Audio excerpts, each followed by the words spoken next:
Hello everyone, welcome back to my channel. Today in this video I'm going to show you how to add signature in Microsoft Word. So let's begin our video.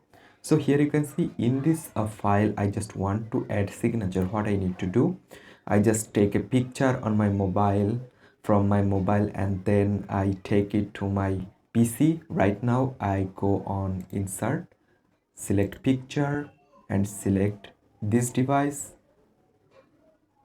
and right now I just find out this signature.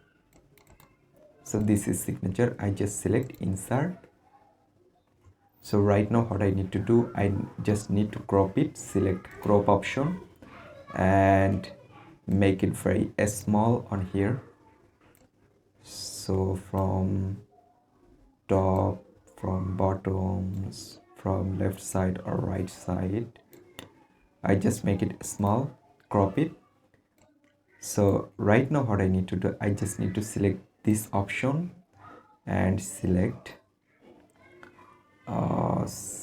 this on and resize it, and here you can see it's fit perfectly. Right now what I need to do, I just need to select picture format from top and select color and select black and white.